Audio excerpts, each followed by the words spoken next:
জীবনের পথে হাঁটতে হাঁটতে আমরা সবাই খুঁজি এমন একজনকে যে কেবল পাশে থাকবে না, বরং পাশে থাকার মানে জানবে।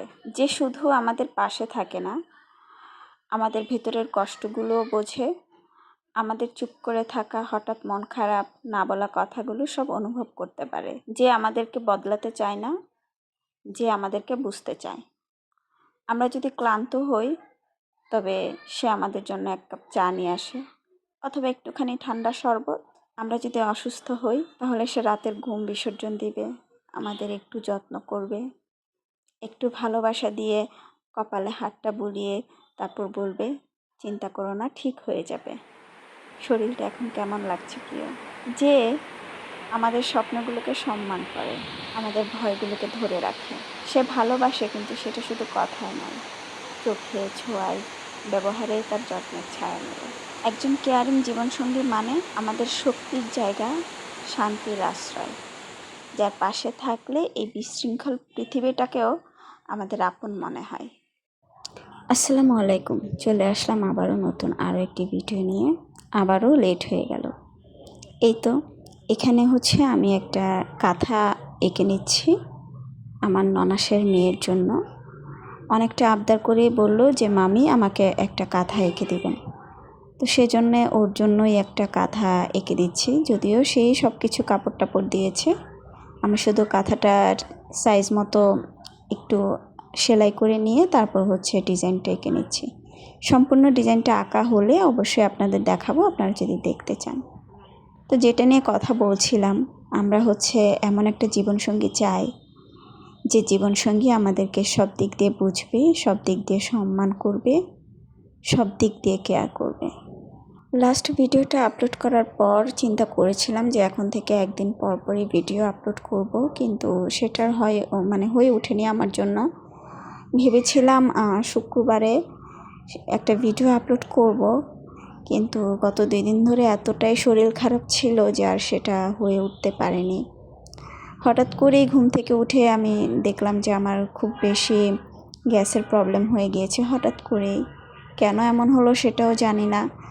অ্যাজ ইউজুয়াল বাসায় যে খাবার দাবার খাই সেটাই খেয়েছিলাম, তারপরও হুট করে কেন এরকম হয়ে গেল বুঝে উঠতে পারলাম না।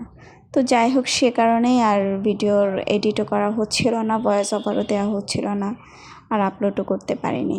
তো 2টা দিন এমন একটা অবস্থার মধ্যে গিয়েছে যে কি বলবো, আমি বিছানা থেকে তো উঠতেই পারছিলাম না। কিন্তু কপাল গুনে আমার হাজব্যান্ড এই কয়েকটা দিন বাসাতেই ছিল, যেহেতু সরকারি বন্ধ ছিল। শুক্র শনি তো সাপ্তাহিক বন্ধ থাকেই, রবিবারও একটা সরকারি বন্ধ ছিল বুদ্ধ পূর্ণিমার। তো 3টা দিন ও বাসায় থাকাতে দেখা গেছে সব কাজ উনিই করেছে। আমি শুধু শুক্রবার না, শনিবারে শুধুমাত্র আলুটা সেদ্ধ দিতে পেরেছি, আর বাকি যা কিছু ছিল যাবতীয় ভর্তা বানানো থেকে শুরু করে সব কিছু উনিই করেছে। এমনকি ঘরটাও উনি ঝাড়ু দিয়েছে, ঘর মুছেছে, সব কিছুই করেছে, আমাকে কিছুই করতে দেয়নি। আসলে আমাদের জীবনে এরকম একটা কেয়ারিং হাজব্যান্ড পাওয়া খুবই ভাগ্যের ব্যাপার। আমরা মেয়েরা কিন্তু সচরাচর এরকম কেয়ারিং হাজব্যান্ড পাই না, কারণ ছেলেরা সবসময় মনে করে যে আমি সারাদিন অফিস করব, আমি সারাদিন কাজ করব, সপ্তাহে 2টা দিন ছুটি পাবো, ওই 2 দিন আমি বাসায় বসে আরামে এসে কাটাবো। কিন্তু আমার হাজব্যান্ড দেখা যায় আল্লাহর রহমতে এর পুরোটাই উল্টা। সে বাসায় থাকলে আমাকে সব কাজেই হেল্প করে। এর আগেও একটা ভিডিওতে দেখেছেন, সে আমাকে মাছ কেটে দিয়েছে। তো এবারও তার ব্যতিক্রম কিছু হয়নি। আমি যতদিন পর্যন্ত অসুস্থ ছিলাম উনি সব কাজ করেছে। তো এই ভিডিওগুলো অনেক আগের, দেখলেনই তো। বাজার করে নিয়ে এসেছিল কিছু, তো সেগুলো আমি একটু গোছগাছ করে নিলাম, আর এখানে ফ্রিজে বাজারগুলো রেখে দিচ্ছি আর কি। 2জন মানুষ, খুব একটা বেশি বাজারের প্রয়োজন হয় না। দেখা যায় যে সপ্তাহে 2 দিন অল্প অল্প বাজার করলে সেটা দিয়েই আমাদের হয়ে যায়, অনেক দিনই চলে যায়। তো এখানে কিছু মটর এনেছিল, তো মটরগুলোকে এখন আমি ধুয়ে একেবারে একটা বাটিতে করে ডিপ করে রেখে দিব। চেয়েছিলাম সেদ্ধ করে রাখতে, কিন্তু পরে চিন্তা করলাম থাক, দরকার নেই, সেদ্ধ করতে হবে না, এমনিতেই ডিপে রেখে দিই। যখন প্রয়োজন পড়বে অল্প অল্প নিয়ে সরাসরি বের করে সাথে সাথে খাবারের মধ্যে দিয়ে দিব। তো এই মটরটা না পোলাও কিংবা একটু নুডলস রান্না করলে সাথে দিয়ে খেলে কিন্তু খুব ভালো লাগে, বিশেষ করে পোলাও অথবা বিরিয়ানিতে দিলে বেশ ভালো লাগে। আপনাদের কাদের কাদের ভালো লাগে সেটা তো জানি না, অবশ্যই সেটা কমেন্ট করে জানাবেন। তো যেটা বলছিলাম, আসলে কেয়ারিং হাজব্যান্ড পাওয়া কিন্তু আমাদের অনেক ভাগ্যের ব্যাপার। আলহামদুলিল্লাহ, আল্লাহ আমাকে এমন একটা জীবনসঙ্গী দান করেছেন, এর জন্য আল্লাহর দরবারে লাখ লাখ কোটি কোটি শুকরিয়া সবসময় আদায় করি। আসলে মানুষের টাকা পয়সা দিয়ে না কখনো সুখ শান্তি হয় না। অনেক বড়লোক, অনেক টাকা পয়সা, বাড়ি গাড়ি সব কিছু আছে, কিন্তু হাজব্যান্ড হচ্ছে কেয়ার করে না। হাজব্যান্ড হচ্ছে একটু অসুস্থ হলে জিজ্ঞেস করে না, মাথায় একটু হাত বুলিয়ে জিজ্ঞেস করে না যে কেমন আছো, কেমন লাগছে তোমার, কি প্রয়োজন তোমার, আমাকে বলো। অনেক আছে এমন, অহরহ আছে, সবাই না, মানে 100 জনের মধ্যে দেখা যায় যে 80 জনই হচ্ছে এরকম, বাকি 20 জন হচ্ছে একটু ডিফারেন্ট। তো এরকম আসলে সবার কপালে হয় না। বিল্ডিং, বাড়ি, টাকা পয়সা এসব দেখে আসলে মানুষের সুখ হয় না। মানুষের সুখ হয় মানুষের মন মানসিকতা দিয়ে, মানুষের আচার আচরণ দিয়ে। তো এই তো এখানে হচ্ছে আমি বুটটা ভালো করে ধুয়ে নিয়েছি। এখন এটাকে হচ্ছে আমি করবো একটা প্লাস্টিকের ঢাকনার উপর রেখে এটার পানিটা একটু ঝরিয়ে নিব, যেহেতু আমার কাছে অত চিকন কোনো ঝুড়ি নেই যে আমি পানিটা ছাড়বো। তো এটার মধ্যেই আমি ঢাকনার মধ্যেই আমি পানিটা একটু ছাড়িয়ে নেব আর কি। আচ্ছা, এই ভিডিওটা কিন্তু অনেক দিন আগের, ওই যে বললাম এডিট করা হচ্ছিল না, ভয়েস ওভার দেওয়া হচ্ছিল না, সেই জন্য শেয়ারও করতে পারছিলাম না।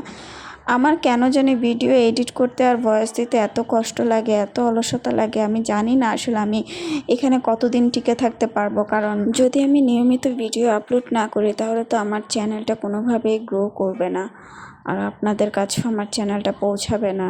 তো আমাকে এই অলসতা কাটিয়ে উঠতে হবে অ্যাজ সুন অ্যাজ পসিবল। চেষ্টা করছি, আসলে দোয়া করবেন আমার জন্য যেন আপনাদের মতো আমি সবসময় অ্যাক্টিভ থাকতে পারি। তো এই তো আমার মটরগুলো কিন্তু ইতিমধ্যে ধোয়া হয়ে গেছে, তো আমি আরেকবার লাস্টবারের মতো একটু ধুয়ে নিচ্ছি সামান্য পানি দিয়ে। মটরের কালারগুলো দেখতে কত সুন্দর, তাই না? কিন্তু সেদ্ধ করলে না এই কালারটা নষ্ট হয়ে যায়। কালারটা ঠিকঠাকভাবে রাখার জন্য কি কোনো টিপস আছে? থাকলে অবশ্যই আপনারা আমাকে একটু কমেন্ট করে জানাবেন আপুরা, এতে করে আমার খুব উপকার হবে।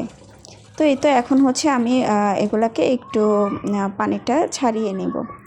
তো ওই যে পাশে হচ্ছে আমি কয়েকটা ভেন্ডি মানে ঢ্যাঁড়স রেখেছি, ওগুলাও আমি একটু ধুয়ে নিব।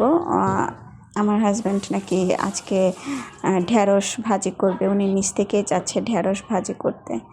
তো যাই হোক, উনি যেহেতু চাচ্ছে তখন আর কি করার। বললাম না, আমার হাজব্যান্ড আমাকে প্রায়ই সব কাজেই হেল্প করে, আর শরীর খারাপ থাকলে তো কথাই নেই, যেটা গত কয়েকদিন 2 দিন ধরে আমি একদম হাড়ে হাড়ে টের পেয়েছি। মাঝখানে আরেকটা বিশাল বড় একটা অসুস্থতা ছিল আমার, বেশ কয়েকদিন অনেক বেশি অসুস্থ ছিলাম আসলে। তখনও সে যখন শুনেছে যে আমার অবস্থা খুবই খারাপ, তখন সাথে সাথেই সে অফিস থেকে বের হয়ে ট্রেন নিয়ে একেবারে আমাদের বাড়ি, মানে আমি বাবার বাড়িতে ছিলাম, ওখানে চলে গিয়েছে। পরদিন সকালে আবার অফিস করতে আসছে।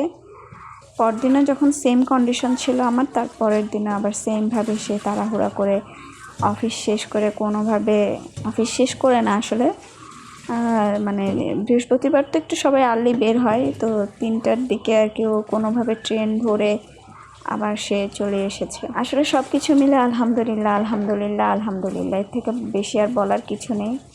আর আজকাল বেশি কিছু মানুষের সঙ্গে শেয়ার না করাই ভালো, কারণ নজর বলে একটা কথা আছে। যাই হোক, আল্লাহ আমাদেরকে হেফাজত করুক, এটাই একমাত্র চাওয়া। তো এই তো এখানে হচ্ছে আমি ঢ্যাঁড়সটা খুব সুন্দরভাবে ধুয়ে নিচ্ছি। এখন ঢ্যাঁড়সটা ধোয়ার পরে আমি সব কিছু কেটে কুটে একদম রেডি করে দিব, তারপর হচ্ছে উনি এটাকে শুধু ভাজি করবে, এই আর কি।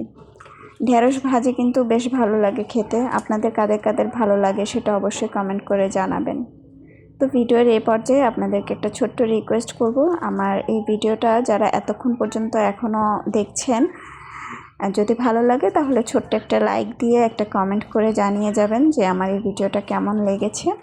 আর যদি খুব বেশি ভালো লেগে যায় তাহলে আমার চ্যানেলটাকে সাবস্ক্রাইব করে আমার পাশে থাকবেন। তো এই তো এর মধ্যে আমার সব ধোয়া পালার কাজ শেষ হয়ে গেল, রান্নাঘরের কাজ বাজ শেষ করে সব কাটাকাটি শেষ করে আমি হচ্ছে সব কিছু গুছিয়ে নিলাম। তারপর চলে গেলাম হচ্ছে ড্রয়িং রুমে, একটা আতাফল নিয়ে দুজন একসাথে বসে আতাফল খাবো।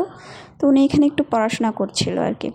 তো এটা খেতে খেতে আজকের মতো বিদায় নিলাম। সবাই ভালো থাকবেন, আল্লাহ হাফেজ।